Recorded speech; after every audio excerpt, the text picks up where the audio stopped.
आप देख रहे हैं श्री हरि कृपा आश्रम चैनल। संस्थापक स्वामी श्री हरि चैतन्य पुरी जी महाराज।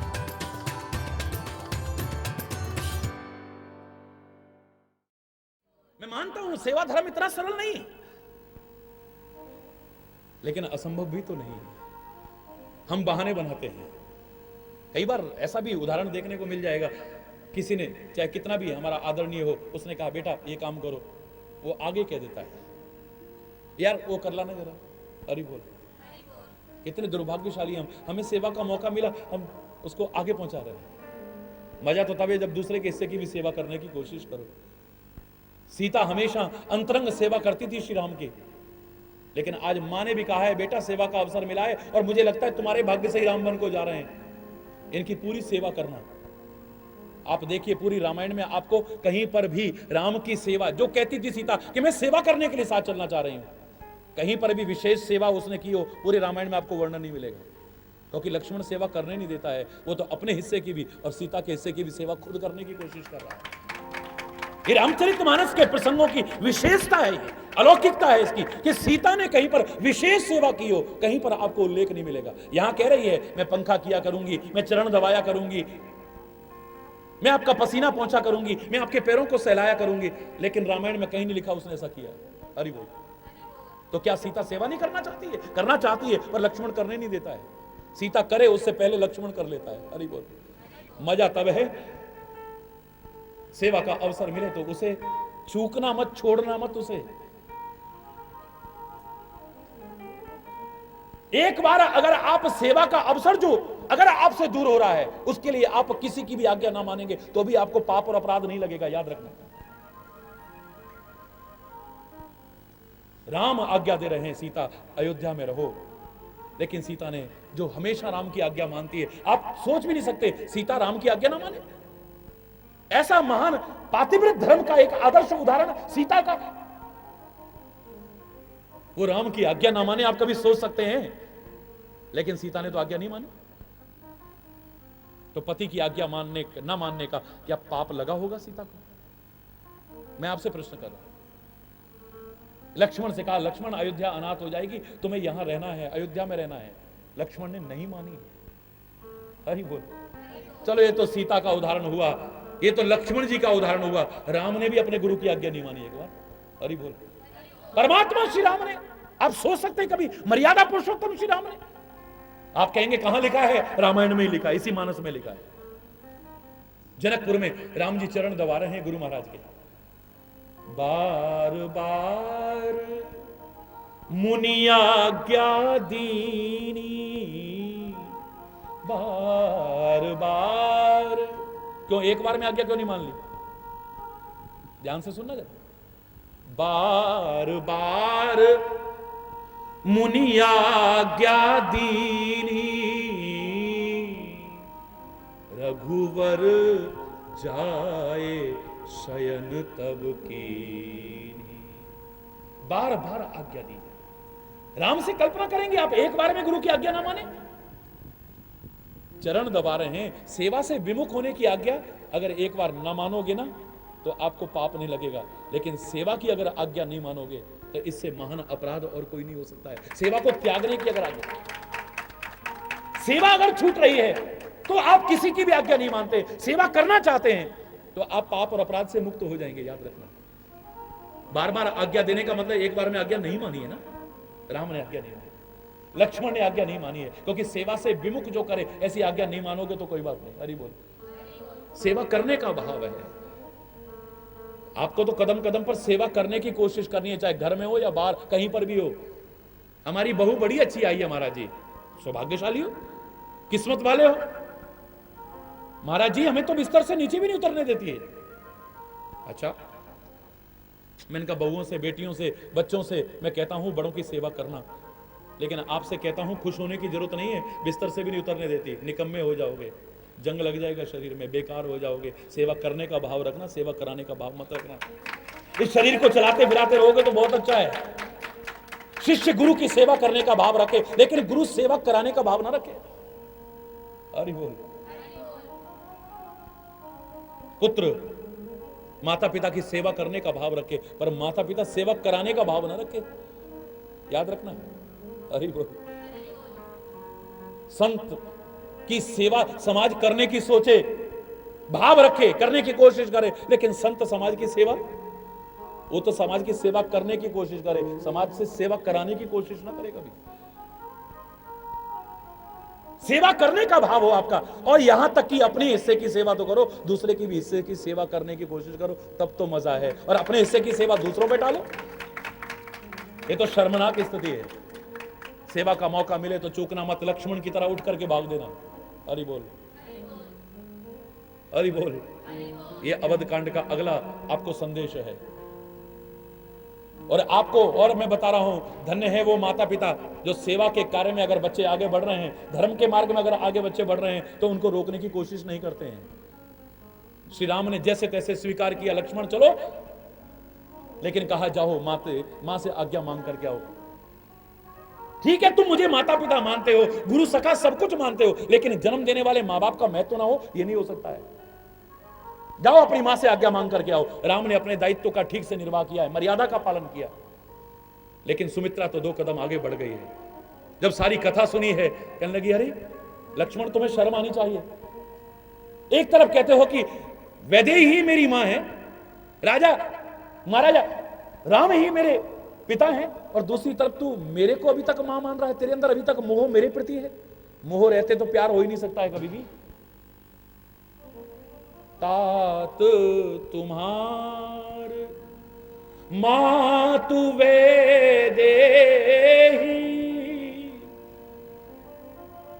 पिता राम सब भांति सनेही।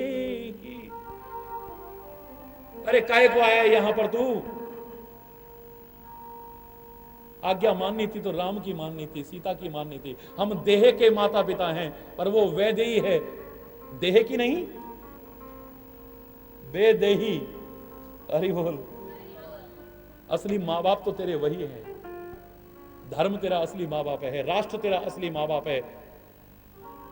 भगत सिंह की मां की तरह कह दे, जा बेटा अगर तेरी कुर्बानी की जरूरत है तो मुझे कोई संकोच नहीं है। गुरु गोविंद सिंह की तरह कह दे, अपने नन्हे नन्हे जिगर के टुकड़ों को अगर दीवार में भी चिनाना पड़े, घबराना मत, उफ मत करना, लेकिन धर्म और संस्कृति के लिए अगर बलिदान देना पड़े तो दो। कौन अपने बच्चों को भेजना चाहेगा? लेकिन ऐसे मां बाप, सुमित्रा हो सकती है ऐसी मां। मदालसा से भी 2 कदम आगे बढ़ गई है ये। अरे बोल। जो अपने बच्चों को अच्छे संस्कार देने का एक आदर्श उदाहरण है वो मदालसा, उससे कहीं आगे बढ़ गई है। ना बेटा ना, जाओ। मुझे तो लगता है तुम्हारे भाग्य से ही राम जा रहे हैं। यहां रहकर के तो सेवा बटी हुई है, कोई सेवा राम की कुछ करेगा, कोई कुछ करेगा, कोई कुछ करेगा। यहां पर अगर राजा राम बन जाते हैं तो, लेकिन जंगल में रहकर तो सारी सेवा तेरे को मिलेगी। कितना किस्मत वाला है, धन्य भाग्य। जा तू यहां से, जा। ये सेवा का मौका मिला है, इससे कभी चूकने की कोशिश मत करना। यहां बात राम की और गुरु की सेवा से नहीं है, सेवा का मौका जहां मिले, जिसे सेवा कहते हैं, चूकना मत। और मैं बड़ों से भी कह रहा हूं, अगर बच्चों में सेवा का भाव आए तो उनको कभी टोकने की कोशिश। आज जो माहौल हो गया है, बच्चों की भावनाओं की भी कदर करना सीखना। गलत रास्ते पर जाएं तो उन्हें टोकना, अच्छे रास्ते पर जाएं कभी टोकने की कोशिश। बोलो ना। अगर अच्छाई पर जा रहे हैं ठीक है, उनको एहसास कराइए कि पहले जो आपका कर्तव्य है उसका निर्वाह कीजिए। लेकिन अगर उनके मन में आ रहा है कि हमें राष्ट्र की सेवा करनी है, धर्म की सेवा करनी है, संस्कृति की सेवा करनी है, बन जाना सुमित्रा। हरि बोल। मैं तो कहता हूं कि हमें तो सिखाया ही गया था, प्राप्त ये तो 16 वर्षे पुत्रम मित्रम समाचरेत। बच्चा थोड़ा सा बड़ा, अब मैं 16 वर्ष नहीं कहता हूं, अब तो मैं कहता हूं जरा सा बड़ा बनने लगा है, तो आपका उत्तरदायित्व है कि अब माता पिता मत बनना, मित्र बन जाना उनके। अरे बोल, क्या बन जाना? बोलो, मित्र बन जाना। जैसे मित्र अपने मित्र के दिल के भाव के अनुसार चलता है, अपने दिल के भाव उससे छुपा नहीं पाता है, उसके दिल के भाव जानने की कोशिश करता है, सुख दुख में संगी होता है। हरि बोल। ऐसे माता पिता से कहा था अपने बच्चे के सच्चे मित्र बन जाना। अब तुम अपने आप को माँ बाप मत समझो, उन्हें बच्चा और बच्ची मत समझो, दोस्ताना ताल्लुकात रखो।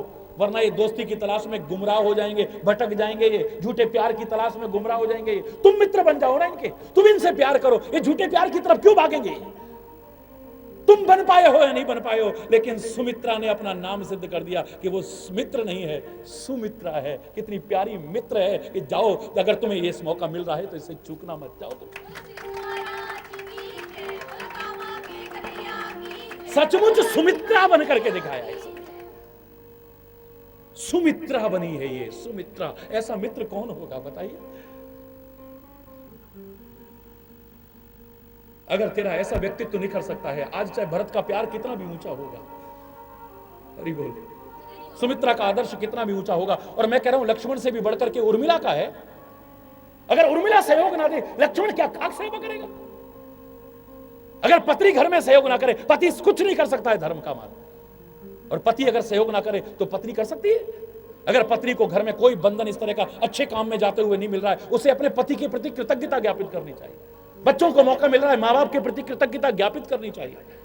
माँ बाप को अगर रोक टोक नहीं है तो बच्चों के प्रति कृतज्ञता ज्ञापित करनी चाहिए कि तुम्हारी वजह से अगर तुम बाधक बनते तो हम इतने ठीक से थोड़ी कर पाते हैं।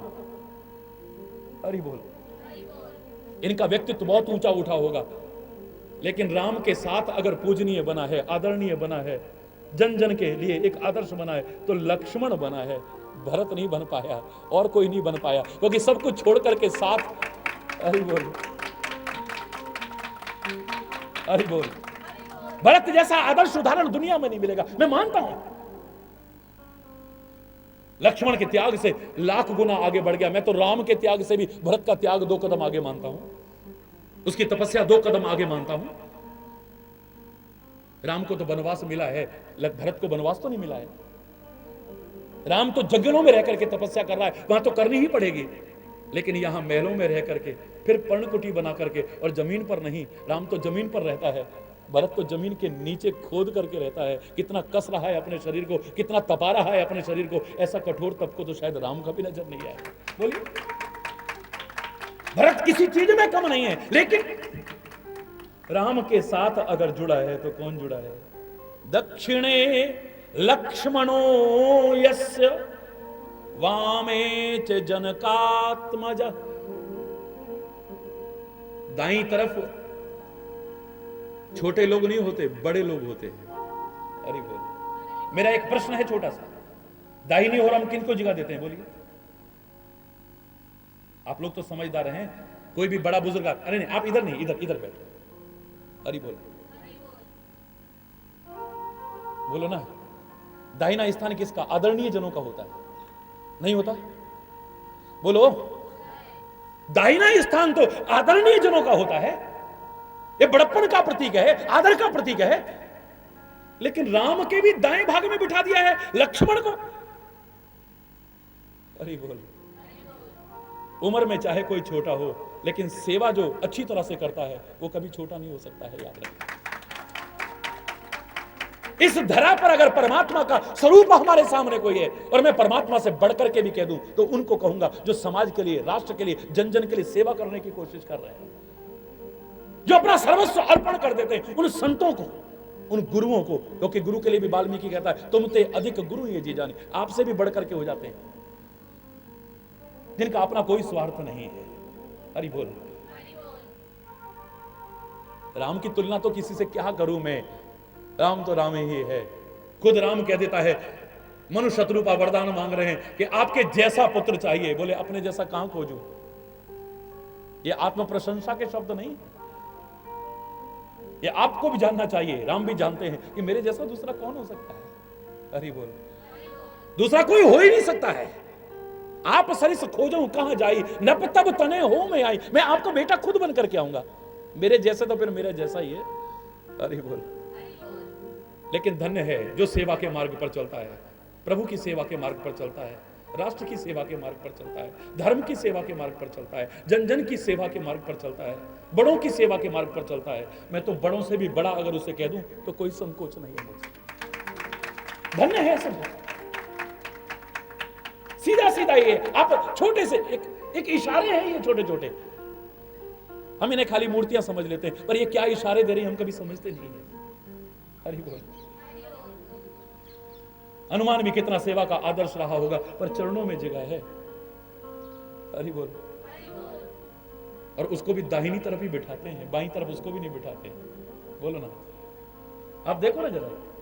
हरि बोल। उसको भी दाहिनी तरफ बिठाते हैं, बाईं तरफ नहीं बिठाते हैं। सेवा करने वाला अपने आप को बड़ा नहीं समझता है, वो तो स्वामी को बड़ा समझता है। राष्ट्र की सेवा करे तो उसे बड़ा समझता है, माता पिता की सेवा करे उसे बड़ा समझता है, गुरु की सेवा करे उसे बड़ा समझता है। लेकिन हमारे चिंतक कहते हैं कि हमारी निगाह में तो उनसे भी बड़ा हो जाता है, वो छोटा नहीं हो सकता है। जो आदर्श उदाहरण प्रस्तुत करता है सेवा का नाटक नहीं करता है, सेवा का दिखावा नहीं करता है, सेवा का ढिंडोरा नहीं पीटता है। कई लोग होते हैं हल्ला ज्यादा करते हैं, सेवा कम करते हैं। गुरु दरबार में आके भी बस उससे दोस्ती, उससे परिचय, और हमको नहीं देखा तुमने। अरे जिसको देखना है उसे तुम भी देखो, वो भी देखे। अरे बोल, क्या बात है, आज तो हमें देख भी नहीं रहे हो। अरे उसका ध्यान महाराज जी की तरफ है, तुम्हें तो खुश होना चाहिए, बल्कि तुम्हारा ध्यान भी वही होना चाहिए जो देख करके तुम्हारा भी उद्धार हो, दूसरे का भी उद्धार हो। हरि बोल। जनकपुर में सारे के सारे काम धाम छोड़ करके राम के दर्शन के लिए भाग रहे थे, लेकिन नारियों को प्रतिबंध था। उस समय ऐसी मर्यादा थी जिन पर प्रतिबंध था, जो बाहर नहीं जा सकती थी, तो वो भी इस लाभ से वंचित नहीं रह रही है। हरि बोल। युवती भवन झरोखन लागी, वो युवतियां जिन पर प्रतिबंध था वो भवन के झरोकों से देख रही हैं।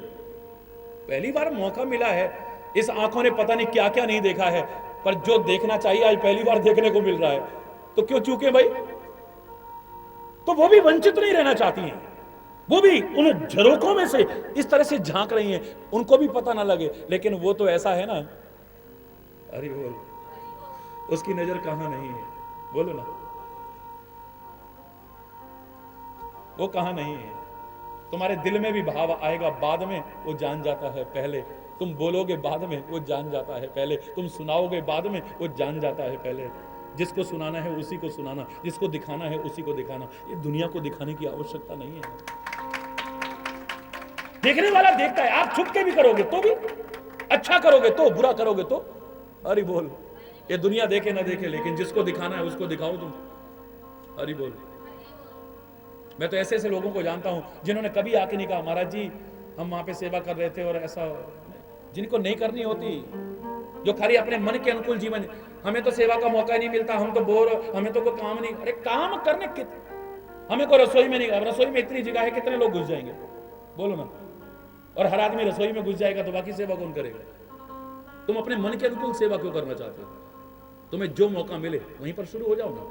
देख रहे हो यहां पर कूड़ा पड़ा है, उठा के फेंको ना। ये बर्तन यहां पर रखे, उठा करके रखो ना। वहां पर ऐसा हो रहा है, उठा करके रखो ना। अरे और कुछ नहीं कर सकते हो, कोई सेवा तुम्हें दिखाई नहीं दे रही, बैठ करके कीर्तन करो, जिससे आश्रम का वातावरण पवित्र होगा। व्यर्थ की बातें क्यों करते हो, बैठ करके कीर्तन करो ना तुम। और अगर कीर्तन भी तुम्हें करना नहीं आता है, कोई दिक्कत नहीं है, आप एकांत में जाकर के बिल्कुल चुपचाप बैठ जाओ ना, जाप करो। पवित्रता आएगी, इसमें दिव्यता आएगी, इस आश्रम में उतना ही और निखार आएगा। तुम्हें भी शांति मिलेगी, दूसरों को भी शांति मिलेगी। जिन्हें सेवा करनी है वो शिकायतें नहीं करते हैं कभी, वो बहाने नहीं ढूंढते हैं, वो जहां मौका मिले बस करने से चूकते नहीं है। दूसरे को पता लगे न लगे उनको कोई मतलब नहीं है। किसको दिखाना है, जो जिसको दिखाना चाहते वो देख रहा है, बिना दिखाए भी देख रहा है। जरूरी नहीं कि महाराज जी के सामने हल्ला करके करोगे तभी महाराज जी को पता लगेगा कि सेवा कर रहे हो। अरे बोल, कोई आवश्यकता नहीं। कई शोर ज्यादा करते हैं, सेवा कम करते हैं। और कई साइलेंट वर्कर्स होते हैं जो चुपचाप लगे रहते हैं बेचारे, जिनको कोई देख नहीं पाता, लेकिन देखने वाला। बोलो ना। युवतियां भवन के झरोकों में से देख रही हैं। राम सबके भाव पहचान रहे हैं, और कोई पहचाने ना पहचाने। लेकिन एक घटना हो गई, हर तरह के लोग हर जगह होते हैं ना। एक सास बड़ी, हरि बोल, सारी सास खराब नहीं होती हैं हर सास को हम बुरा कह देते हैं, हरि बोल। पर एक थी बड़ी जबरदस्त, उसने देखा कि ये खिड़की में से झांक रही है, बस पकड़ी चोटी और खींच के नीचे गिरा दिया। बेहया, बेशरम, निर्लज्ज, मैं बहुत देर से तेरे को देख रही थी, तू क्या देख रही है उधर। एक सुंदर सा राजकुमार होगा ना, उसका जिसका हल्ला मचा है, उसको देख रही है तू? शर्म नहीं आती तेरे को? कोई लोक लाज तेरे को नहीं है, मर्यादा नहीं है तेरे को? चल इधर। उसकी आंखों में आंसू आ गए। नाटक करती है अब रो करके। बोले माता जी, मेरे को अपने लिए नहीं कि मेरे को चोट लगी, आपने गिरा दिया, इसका दुख नहीं है मुझे। दुख इसका है कि आप अपने जीवन को नहीं संभाल पा रहे हैं। दुख इस बात का है कि मैं तो जिसे देखना चाहिए था उसे देख रही थी, पर आप इतनी देर से मुझे देख रही थी कि मैं किसको देख रही हूं, इस बात का दुख है मेरे।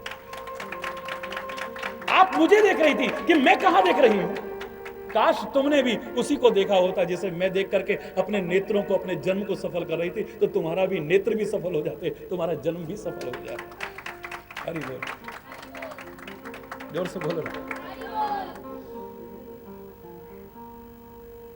धन्य है वो माता पिता जो ऐसा भाव रखते हैं, अपने बच्चों को अच्छे मार्ग पर चढ़ने में कभी नहीं रोकते हैं। और धन्य है वो औलाद जो अपने माँ बाप की आज्ञा पालन करने के लिए अपने माँ बाप को और अपने कुल को कोई कलंक ना लग जाए, इसके लिए कितने भी कष्ट उठाने को तैयार हो जाते हैं। हरि बोल। एक का व्यक्तित्व दूसरे से और आगे बढ़ता जा रहा है, किसी का कम नहीं हो रहा है। बहुत से व्यक्तित्वों की तो यहां चर्चा ही नहीं है, क्योंकि इतने महान हो चुके हैं। अब उनके बारे में हम क्या बोलें, क्या बोलें उनके बारे में? कोशिश करेंगे, सूर्य को दीपक दिखाने की कोशिश करेंगे, लेकिन आगे। हरि बोल। अभी यहां चर्चा कर लेते हैं। मजा तुम्हारे जीवन का तब है जब तुम्हारी बिछुड़ने की कल्पना मात्र से सब बिलक उठे। और तुम्हारे जीवन की कल्पना, आनंद कब है, तुम्हारे जीवन का मजा कब है? जब तुम जीवन के असली सार को ग्रहण करने की कोशिश करो, सार सर्वस्व को ग्रहण करने की कोशिश करो, दुनिया को नहीं, दुनिया के मालिक को पकड़ने की कोशिश करो, तब मजा है तुम्हारा। दुनिया का साथ नहीं, परमात्मा का, दुनिया के मालिक का साथ पकड़ने की कोशिश करो। दुनिया का साथ छूटने का दुख नहीं, लेकिन परमात्मा का साथ ना छूट जाए इस बात से दुखी हो जाओ, आपके जीवन का मजा तब है। प्रसंग तो बहुत लंबा हो जाएगा, मैं क्षमा चाहूंगा, और इतनी सारी शिक्षाएं मैं दे चुका हूं, अब उस पर चर्चा भी करूंगा तो फिर मैंने एक शिक्षा और आपको दी है कि जिसकी जो जगह हो उसे वहीं बिठाना। हरि बोल। अंदर भाव रखना कि सभी आत्म स्वरूप है, सबके अंदर वही आत्मा है जो मेरे अंदर है, सबके अंदर मेरा परमात्मा निवास करता है, इसलिए मेरी किसी क्रिया से किसी को नुकसान ना पहुंच जाए, किसी को कष्ट ना पहुंच जाए। समदर्शिता को अपनाना, लेकिन व्यवहार में जिसकी जो जगह है उसे वहीं रखना। हरि बोल।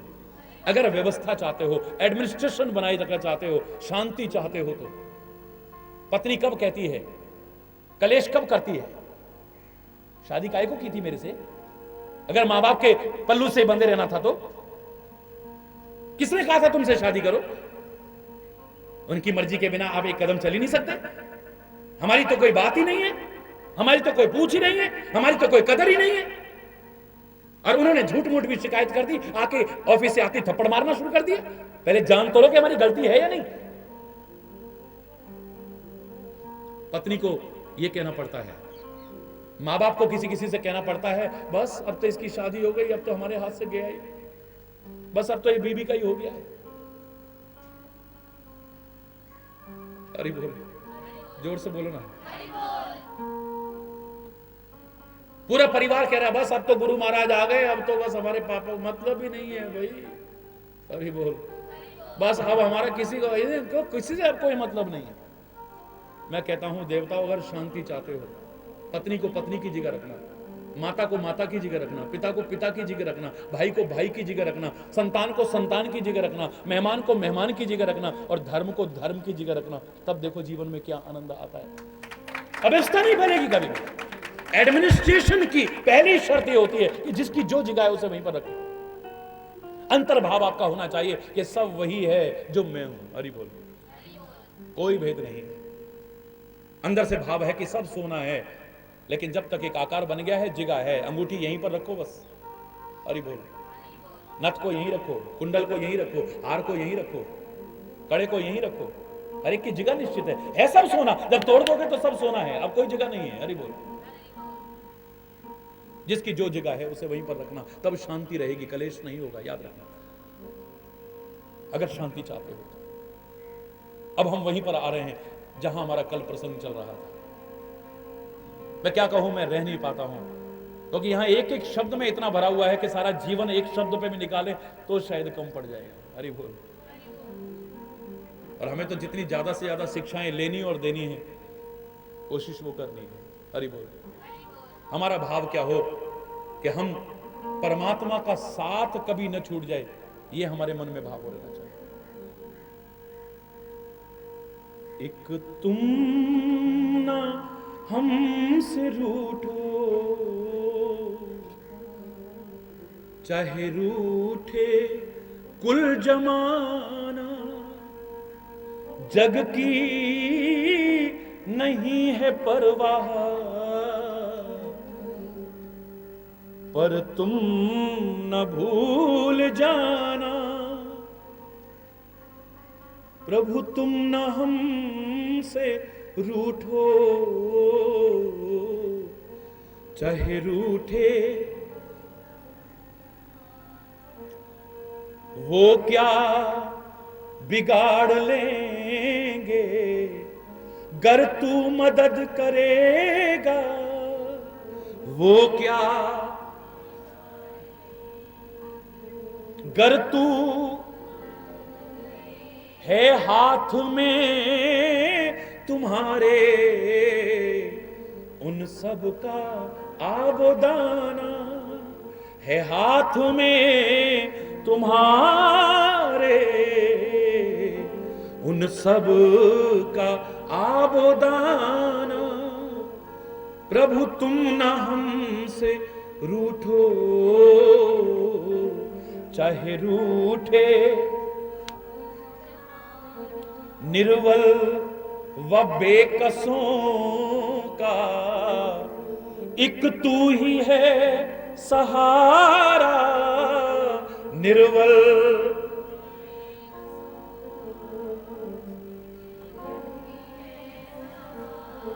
आधीन है तुम्हारे, अब और ना रुलाना, आधीन है तुम्हारे, अब और ना रुलाना, प्रभु तुम ना हमसे रूठो,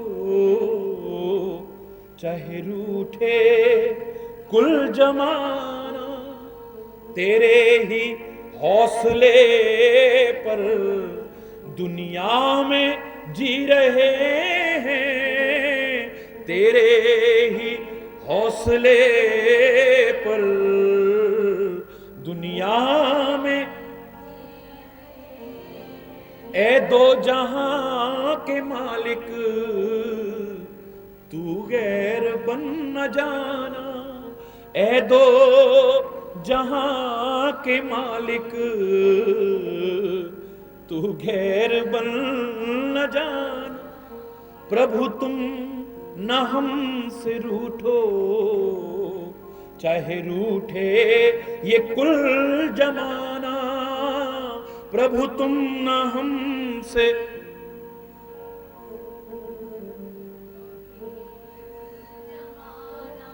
हासिद तो तुल रहे हैं इज्जत बिगाड़ने पर, हासिद तो तुल रहे हैं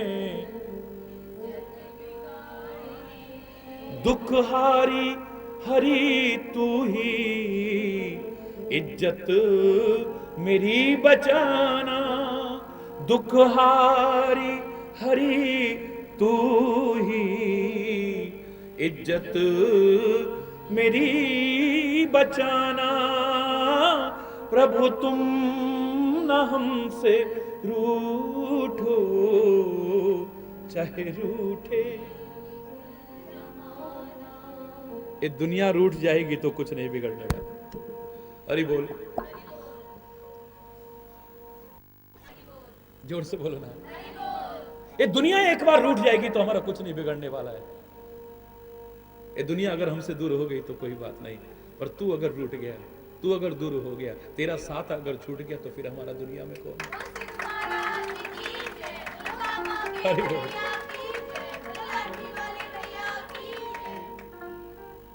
तेरा साथ एक क्षण को भी हमसे दूर ना हो जाए।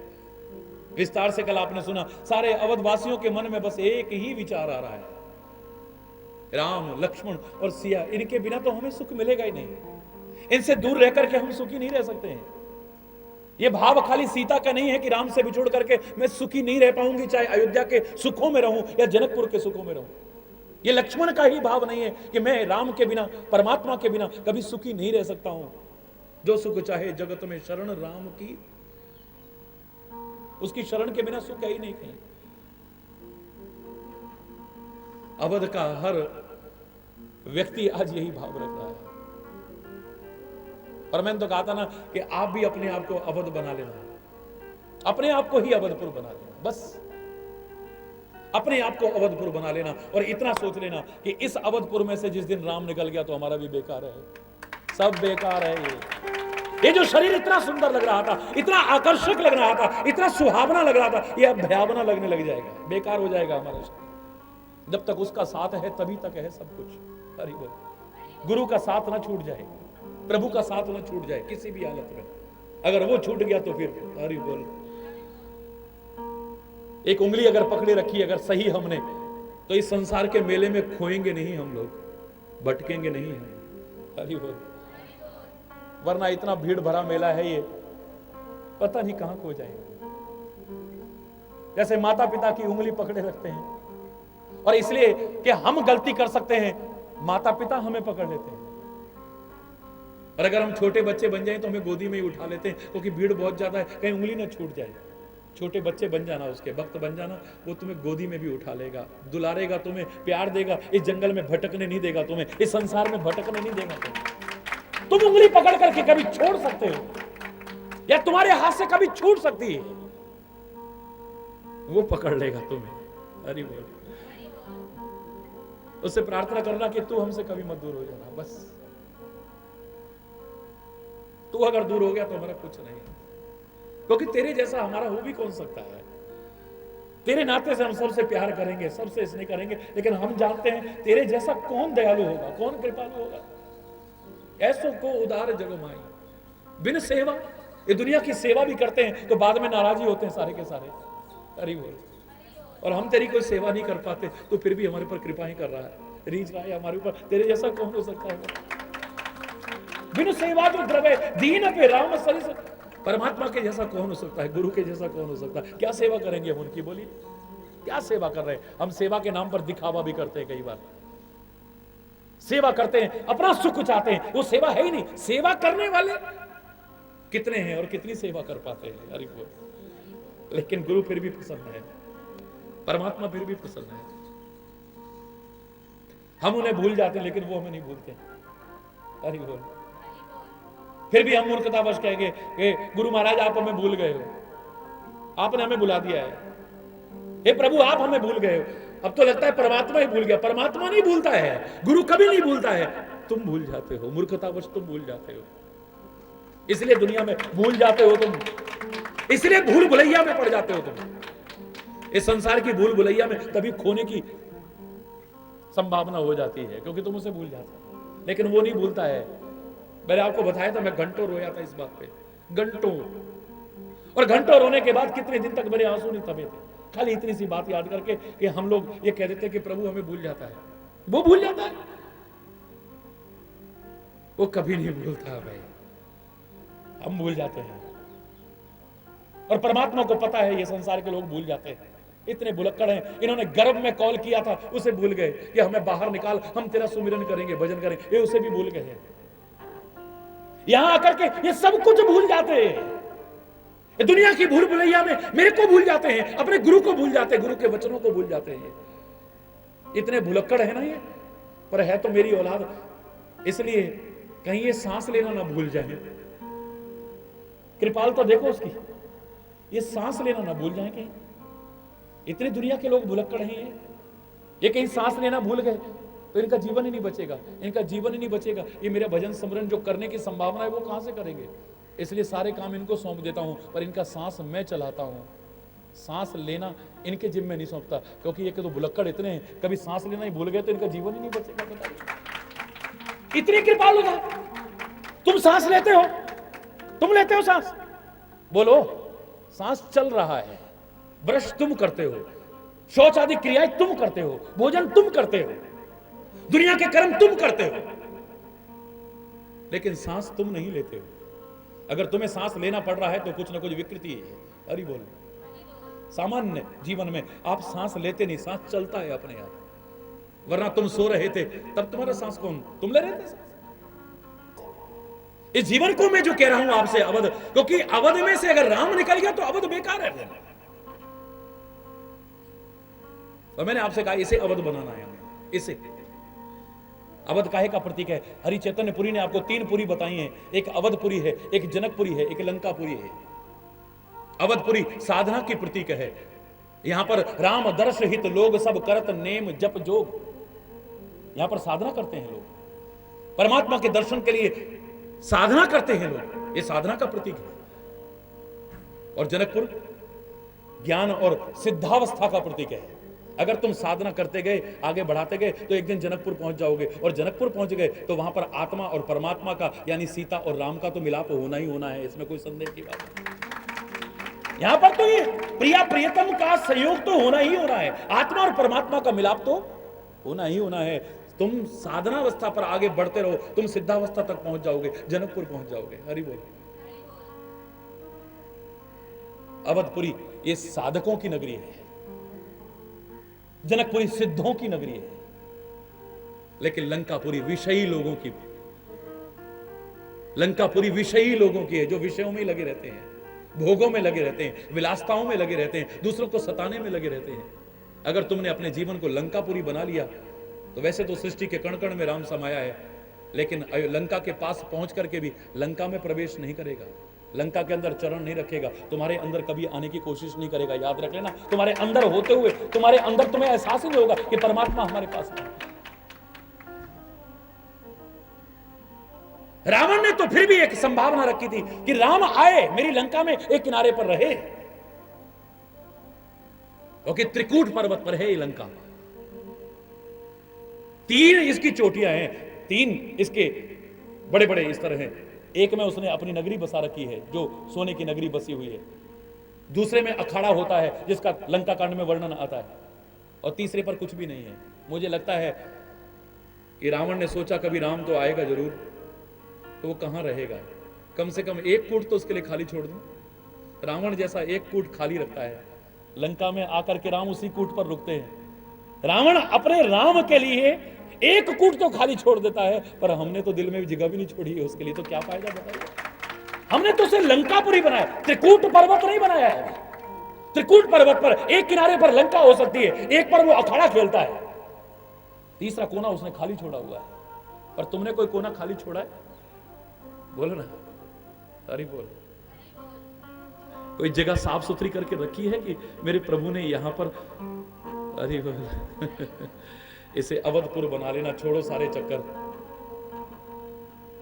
तो फिर उसी अयोध्या में राम का प्राकट्य नहीं होगा, तुम्हारे अंतर में राम प्रकट हो जाएगा। दावे से कह रहा हूं, तुम्हारे अंतर में राम प्रकट हो जाएगा। फिर वो खाली अवध बिहारी नहीं होगा, तुम्हारा हृदय बिहारी हो जाएगा। हरि बोल, हृदय बिहारी हो जाएगा। अयोध्या के लोग यही कहते हैं, अवध में क्या काम है फिर हमारा, अगर राम ही यहां से चला गया है, अर्थात परमात्मा ही यहां से चला गया तो बेकार है, उसके बिना तो हमारा अस्तित्व ही नहीं रहेगा। राम लखन सिय बिनु सुख नाई, विस्तार काफी हो चुका है। चले साथ असमंत्र दृढ़ाई, ऐसा मंत्र दृढ़ता पूर्वक करके राम के साथ चल दिए। साथ करो तो अच्छा करना, प्रभु का साथ करना, प्रभु भक्तों का साथ करना, बुरा साथ करने की कोशिश मत करना। हरि बोल। और ये जो साथ करो ये पक्की तरह से करना, फिर कच्ची तरह से नहीं।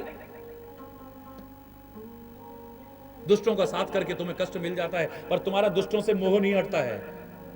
लेकिन प्रभु का नाम लेते हुए अपने किसी गलत कर्म के कारण अगर कष्ट मिल गया तो प्रभु से लगाव हट जाता है, गुरु से लगाव हट जाता है। लो इतना नाम लिया, क्या मिला हमको?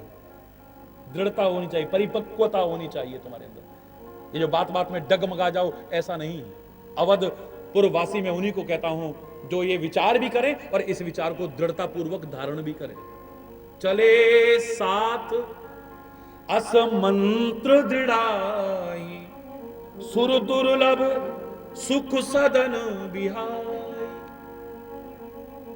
देवताओं को जो दुर्लभ है ऐसी सुख सुविधाओं से संपन्न अपने घरों को छोड़ छोड़ के चल दिए। अरे बोल, क्योंकि प्रभु के बिना ये सुख भी दुख जैसे हो जाएंगे।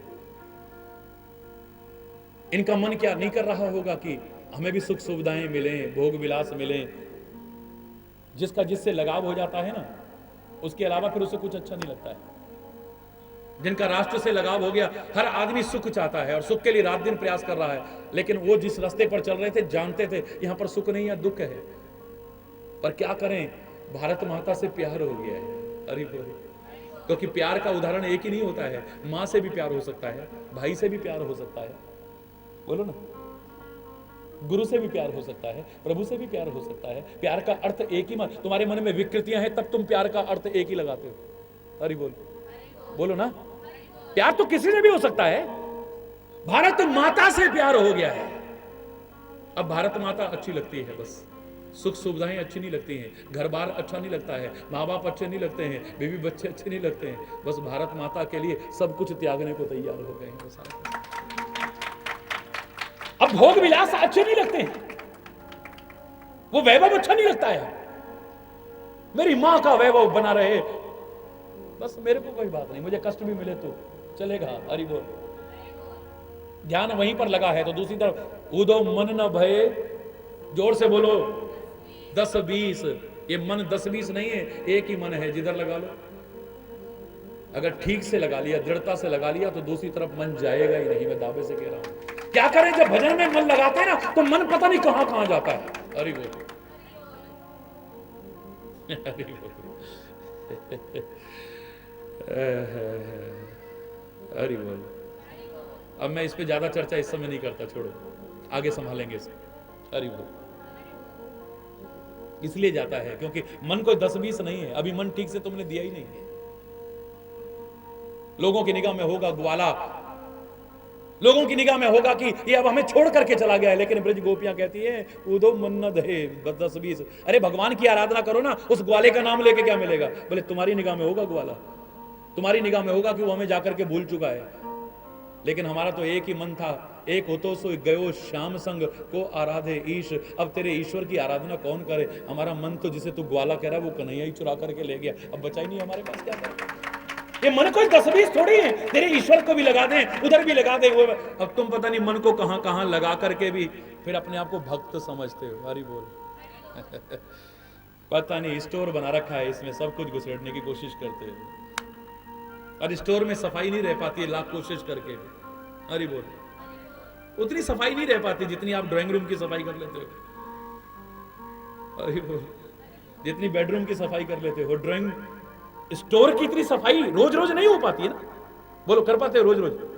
स्टोर की नहीं हो पाती हो, और तुम इसे स्टोर बना रहे हो, इसमें जो ये और जब तक ये साफ नहीं होगा तो प्रभु का निवास नहीं बन पाएगा, मैं दावे से कह रहा हूं।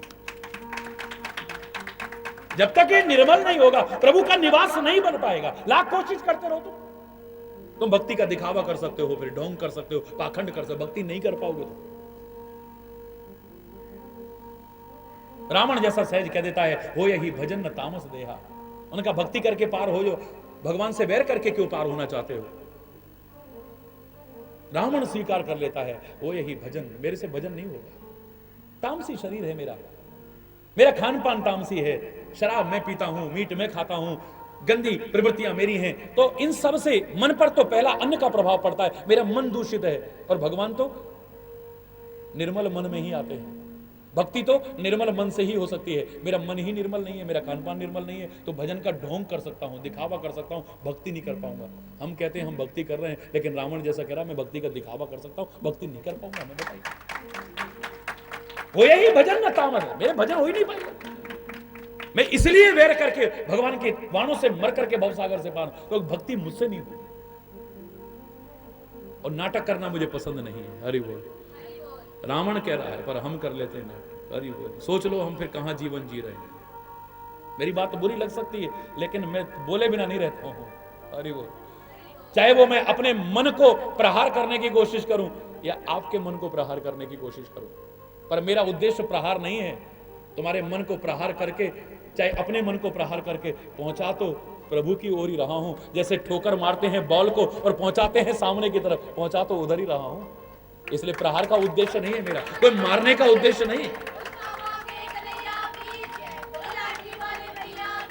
संत क्या करता है? वो जैसे फुटबॉल में किक मारते हैं ना, उस मन पर प्रहार करता है, उस चित्तवृत्तियों पर प्रभाव करता है, प्रहार करता है, उस मस्तिष्क पर प्रहार करता है, उस हृदय पर प्रहार करता है, उस जीवन पर प्रहार करता है जो प्रभु की ओर नहीं जा रहा है। प्रहार करके उस बॉल को उस पाले में पहुंचाना चाहता है। अरे यही तो मैंने कहा था। बोले लोग बोले कि साहब भगवान जी गेंद खेलते थे और भरत जी मारते थे, लक्ष्मण जी मारते थे बॉल को किक, और वो जाती थी प्रभु के पास और प्रभु उसमें किक ही नहीं मारते थे।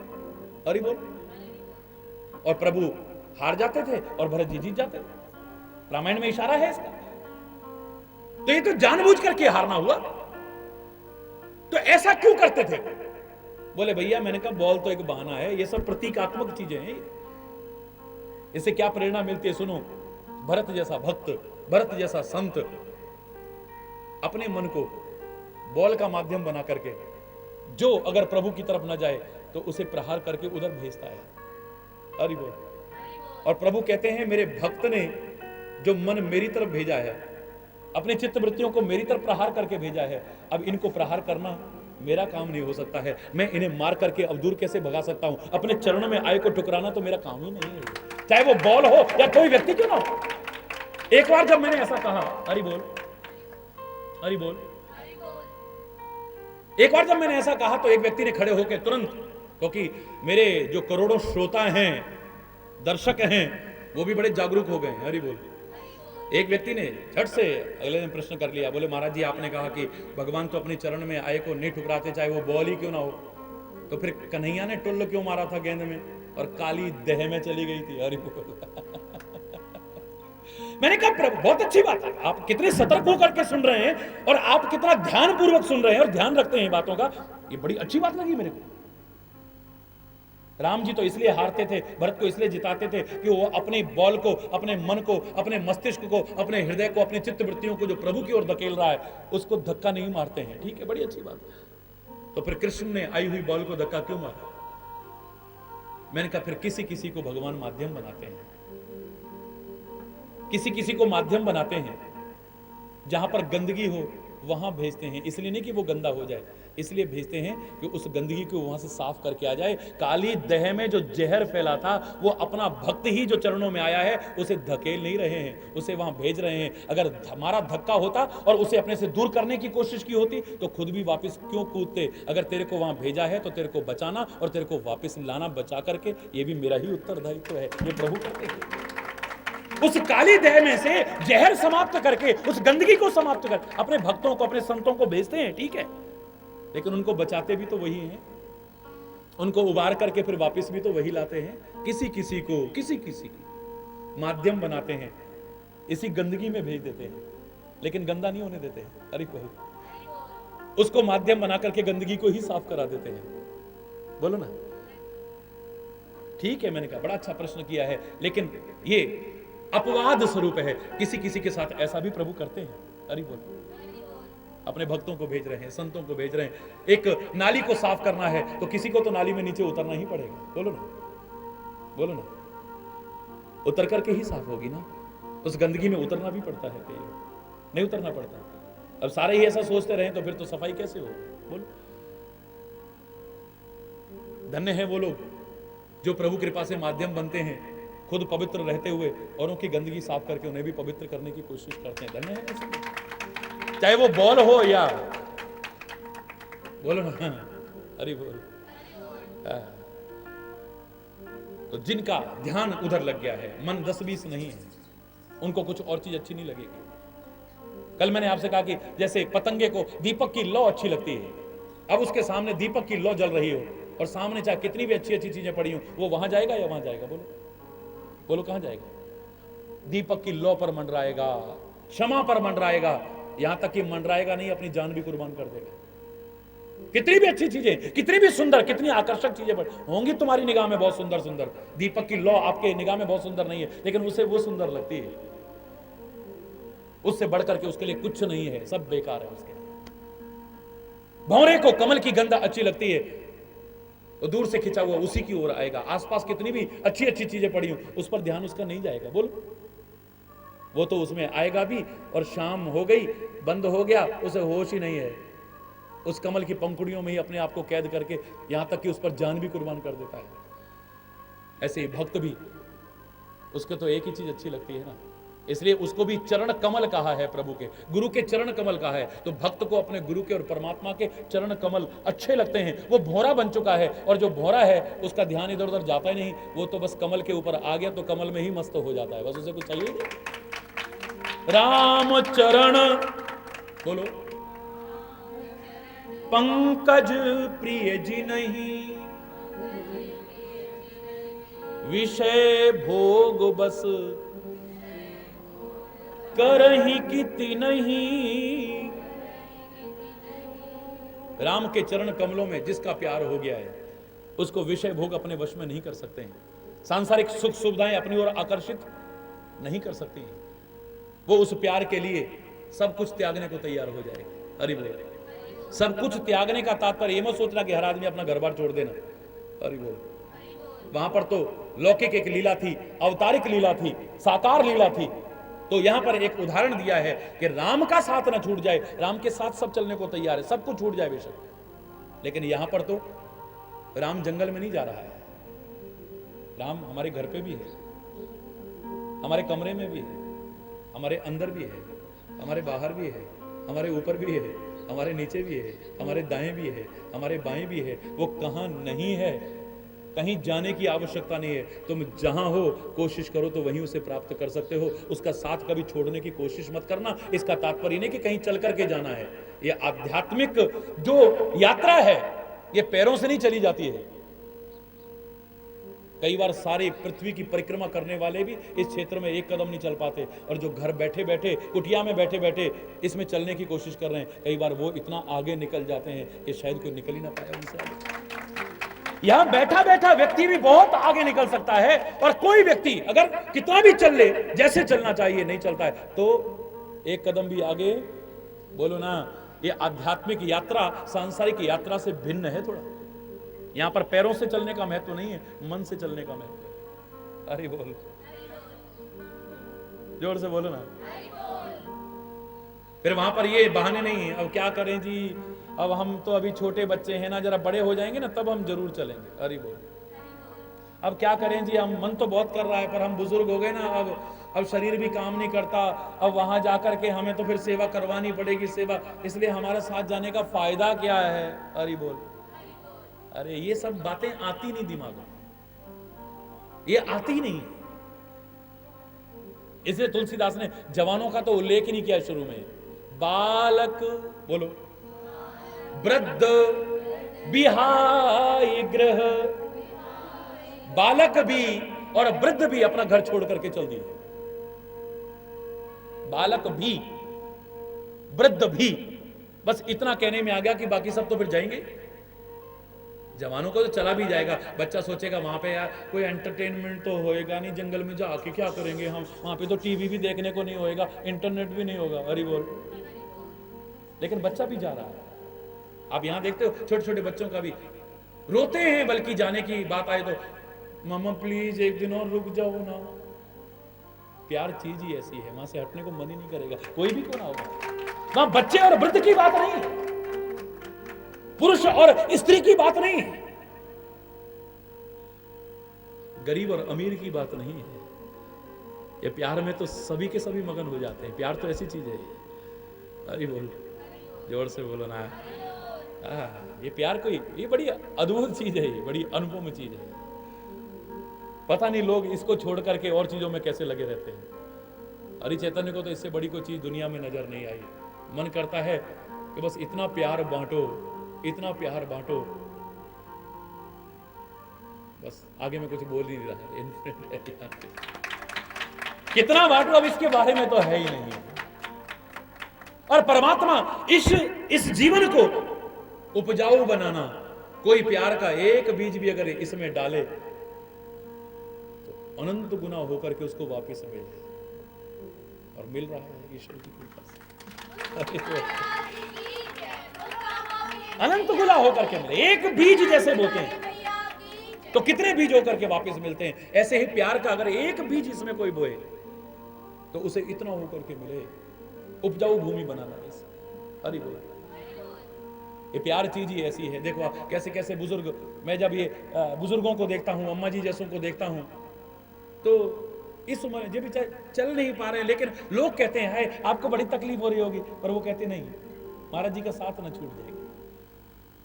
बहुत दुनिया देख ली है। बुजुर्गों को जब मैं देखता हूं मेरी आंखों में आंसू आ जाएंगे। उनकी आंखों में मैंने प्यार के आंसू देखे होंगे, कभी दुख के आंसू नहीं देखे।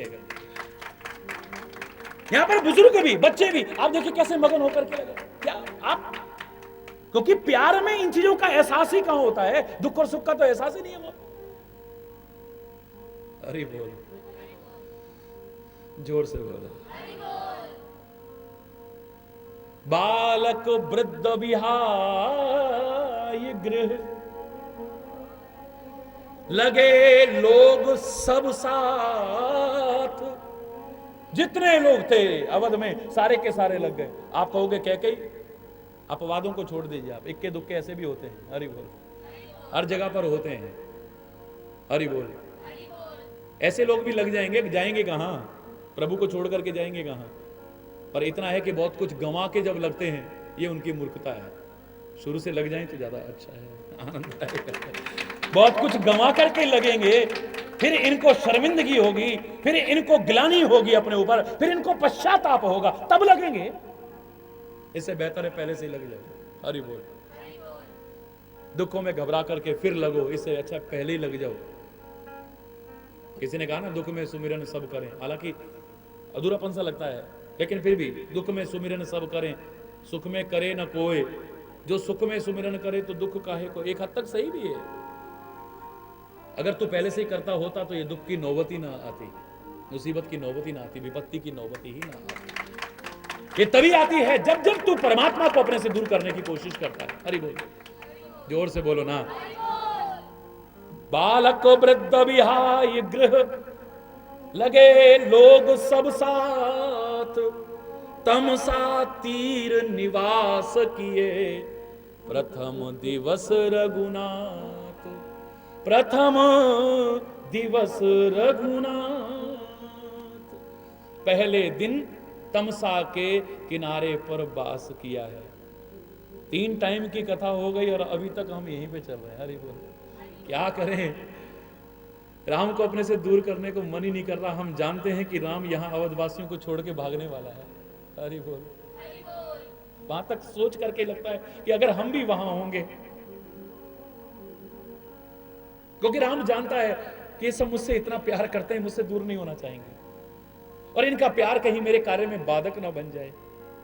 रात को छोड़ करके भागेगा। हरि बोल। वैसे तो कहां भागेगा वो, हमसे दूर कहां होगा, लेकिन साकार लीला की चर्चा कर रहे हैं।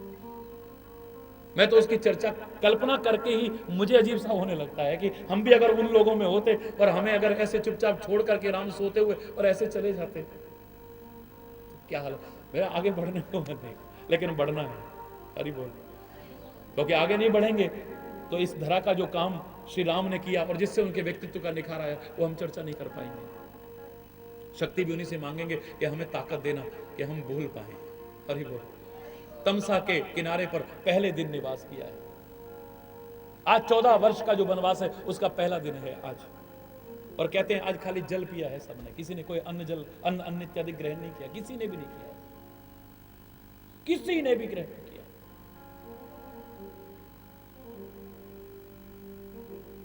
खुद आदमी कष्ट उठा ले तो इतना नहीं लगता, लेकिन उसको प्यार करने वाले जब कष्ट उठाते तो उसे बुरा लगता है। हरि बोल।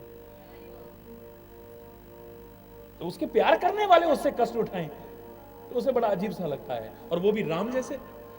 हरि बोल। रघुपति प्रजा प्रेम वश देखी, सदै हृदय दुख भयऊ विषेखी। इतना दुख हुआ है क्योंकि बड़ा दयालु हृदय है राम का। अपने कष्ट तो उन्हें कुछ कष्ट लगते ही नहीं है, पर दूसरे को कष्ट में नहीं देख सकते हैं, क्योंकि संतता की भी पराकाष्ठा है राम। मैंने अलग अलग चर्चा भी इसकी की है। राम कितने नीति निपुण हैं, इस पर अलग से चर्चा की है। राम कितने भक्त वत्सल हैं, इस पर अलग चर्चा की है। राम कितने मातृ पितृ भक्त हैं, अलग चर्चा की है। राम कितने गुरु भक्त हैं, अलग चर्चा की है। राम धर्म के लिए किस तरह से सर्वस्व अर्पण कर देते हैं, अलग चर्चा की है। राम कितने स्थिति प्रज्ञ हैं, इस पर अलग चर्चा की है। राम कितने कृपालु हैं, इस पर अलग चर्चा की है। राम संतों से कितना प्यार करते हैं, इस पर अलग चर्चा की है। राम इस पृथ्वी के भार को हरण करने के लिए क्या कुछ करने को तैयार नहीं हो जाते हैं, यह अलग चर्चा की है। राम जीवन में शस्त्र को नहीं शास्त्र को प्रमुखता देते हैं, यह अलग से चर्चा की है। कदम कदम पर कितनी मर्यादाओं का पालन करते हैं, यह अलग से चर्चा की है। हरि बोल। क्योंकि एक एक गुण की चर्चा करो तो एक एक जीवन भी बहुत कम सा लगेगा, लेकिन काफी विस्तार से ईश्वर की कृपा से फिर भी